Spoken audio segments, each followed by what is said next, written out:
Moving into our second story of the day, folks, we have an interview that was conducted by MSNBC, and we got a clip on this one, folks. It's clips galore today. If you haven't already, hit that like and subscribe button once again.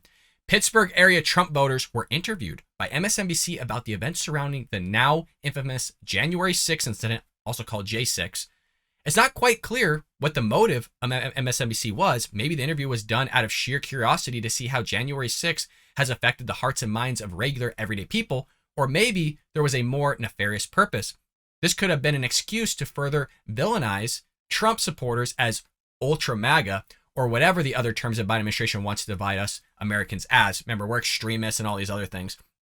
And I think mostly it just has to do with keeping the January 6th events relevant because the midterms are coming up, and that's the only thing the Democrats have going for them, because what are they going to turn to the economy? I don't think so. What are they going to be turning towards? Keeping our Americans safe here at home and domestic? I don't think so. We have massive immigration numbers. You have well over 100 terrorists apprehended at the U.S.-Mexico border, meaning there's more that actually entered in the United States that we know nothing about. That comes out from Alejandro Mayorkas, the DHS secretary himself. What are you going to look at? Us going to the grocery store, how he's helping us at the gas pump as well. You got China wanting to invade Taiwan within the next year or so. You have Russia, Ukraine. You got the Saudis making fun of Biden behind his back. Biden can't even read from a teleprompter, let alone do an interview with MSNBC. So you got a litany of other things, but they're going to focus here on Republicans because we're the extremists. We're the ones that are screwing up everything, even though the Democrats hold all three branches of government and have done so for 3 years. But somehow we're the bad guys. Somehow we're screwing up everything. Go figure. Let's go ahead and roll it. Doug Mastriano was at the insurrection, and he was photographed breaching one of the restricted areas. Is that okay? Which area? Because I saw a video where Capitol officers were taking away barriers and unlocking doors for people. So, I mean, they opened the gates. So it shouldn't be disqualifying for an elected official if they participated in January 6th? He didn't strike anybody. He didn't hurt anybody. And the only one that died was a protester there, not a Capitol police officer. Unarmed female veteran was That's shot the only by one that police. died. That's the only one who died. A police officer did die. No. This is what they do, and I love this. It just shows you how aware Trump supporters are of what actually goes on in the manipulation of the data and just the false fake news that they peddle, is because you have this reporter here saying that, well, an officer did die. And that's what they do. They leave it as a blank statement. They don't say where he died, how he died. And you also have members of Congress, I believe it was the House of Representatives, stating that a police officer died during January 6th events, which he didn't. That came out and was debunked like a day later. Even the medical examiner came out and debunked that and stated how he died. But they're going to continue to peddle and push this stuff because some of the American public doesn't want to do the research behind it and actually figure out what really took place. You did not have a Capitol Police officer die at the event. He died for other causes. And I believe it was a stroke or a heart attack that took place after the event. I think it was like a day later. But she's going to continue to try to push this stuff, leaving a blank statement, and they're catching her in it. Heart attack. That's not on site. Caused by that. That's because he shouldn't have been a police officer. It was one woman. So what do you make, though, overall of January 6th? I mean, watching that footage, it was pretty disturbing. I mean, there were people throwing excrement at the walls, and it was it's the Capitol. It looked a lot like Antifa's actions. Yeah, it looked a lot, except on a much smaller scale. It looked the same as the Black Lives Matter riots. That's what I saw, the similarities to be. Minneapolis burns, Kenosha burns. But so it's okay just because one side that you disagree with? I'm saying Antifa infiltrated. It's good for one, it's good for the other. Anybody who harms anybody? I don't see it as if it's good for one, it's good for the other. I don't see it that way at all. I see it as you got two sides that are both idiotic for doing what they did. The January 6th rioters were idiots. Now, if you want to be outside the Capitol and protest peacefully, which is literally what Trump said to do, that's fine. I don't care what side of the aisle you're on. If you want to go protest peacefully, that's fine.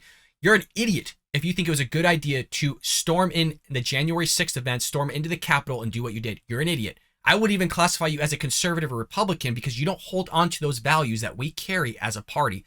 Furthermore, what they have a point here. What Antifa did in Black Lives Matter, burning down cities all across the United States, causing $2 billion worth of damages compared to the 1.5 million that was caused on the Capitol. It's just not anywhere close. You're looking at 1,000th of a percent, 0.00075 if we want to sit there and do some rounding and some kind of squiggling of some numbers here really fast. Don't quote me on that. The number might be a little bit off. I just did it in my head. But folks, this is nuts here that the media are still peddling this stuff, but luckily I have some people here that are not going to sit there and deal with these falsehoods, this fake news that's coming from the media. Anybody who caused property destruction, that needs to be dealt with. Yeah, but if you're there making your voice heard at the people's house, no less, that's again, it's a fundamental constitutional right of an American citizen, and people should not be being held political prisoner because of it. For misdemeanors. That's East Germany. That's East Germany. Tactics. Yeah, that's what's scary. It was an actual fiery but mostly peaceful protest. And the other ones that were the opposite. Was the protest legitimate in your eyes? Administration, because I feel like, is using it as their Reichstag fire. Yeah. That's exactly what they're using it as. I don't know if you heard that lady, but she mentioned fiery but mostly peaceful, and I believe it was either CNN or MSNBC reporter that said, oh, well, it's mostly peaceful events taking place as there's freaking buildings on fire behind them.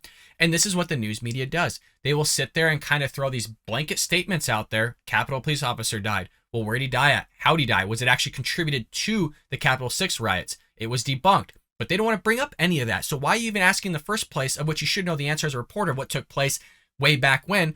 But they're pushing this because the whole agenda right now between the media and the White House and the Biden administration is to make it seem like Trump supporters are extremists, that Trump supporters, these ultra MAGA, are a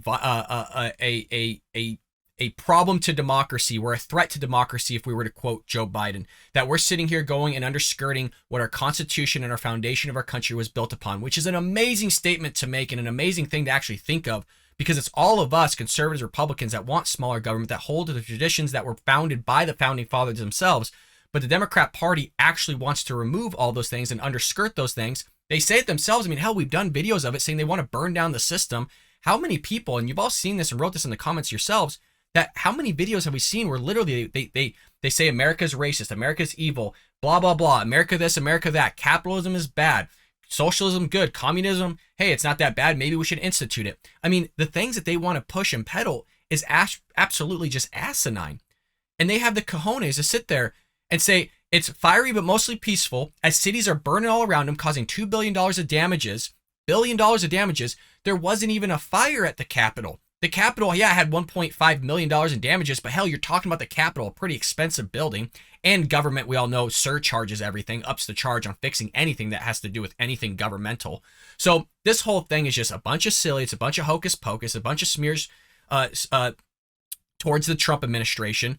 And if you recall, Trump did say that it was a mostly peaceful protest. This interview does continue. Let's go ahead and roll it. Do you think that President Trump could have quelled the violence that day? Not him personally. I don't think so, no. I don't think so. It started while he was still speaking. I was actually there. I was there to see what I thought was going to be the last time I ever saw Trump. Little did I know. So did he tell everybody to go and start rioting? No. I didn't think so. No, and it actually, I stayed for the whole speech, like a ton of people did. Mm-hmm. And then we all headed to the Capitol because he said, let's go to the Capitol and peacefully let our voices be heard. And we get to the Capitol and we're like, what the hell's going on? Because it had already happened. I'm pretty sure I saw Democratic operatives instigating people to cross barriers. You were there that day. Yeah. What do you think? No, I mean, why would he tell people to do that? Why did the people who did that not wait around for him to tell them to do that? He said that around the end of his speech, if I remember correctly. It happened before he even said that, I believe. Mm-hmm. So she's talking about the time frame of which they actually did what they did. And it doesn't even matter. Trump said to do it peacefully. People are going to do what they want to do. There's a lot of idiot people on both sides of the aisle that do asinine things, that do things just because they put some concoction in their mind, like, oh, we should do this. This is a good idea. Trump said to do it peacefully. They didn't do it peacefully. But you have this media, you have the Democrat Party blaming Trump for everything. Well, he didn't come out and speak quick enough. He didn't come out and do this. He was doing that. Why don't you blame the people that were actually involved in it, of which they should be in trouble for damaging property, doing something they shouldn't be doing? How about we talk about that, but you're going to continually blame Trump because you have some sort of Trump derangement syndrome and you can't keep the guy out of your mouth, even though you just spent 4 years plus going after the guy, lawsuit after lawsuit, wanting to censor him, saying that we don't want to elect this guy again, we want him out of our lives, but yet you can't keep him out of your mouth. It's constant. while Joe Biden's been in office to blame Trump, blame Republicans, blame conservatives, all the while the Democrats hold all three branches of government, don't want to do a damn thing other than destroy this country, increase inflation, have terrible foreign policy, can't hold our borders, can't take care of American citizens, would rather take care of illegal immigrants before our vets. I mean, it's a litany of things. They can't get their head on right, so that's why they're about to get shellacked at the midterms, folks. Let me know what you think about all this in the comments below. I hope you enjoyed that clip from the Bald Brad Show. If you did, make sure to hit that subscribe button so you can stay up to date on all our future content.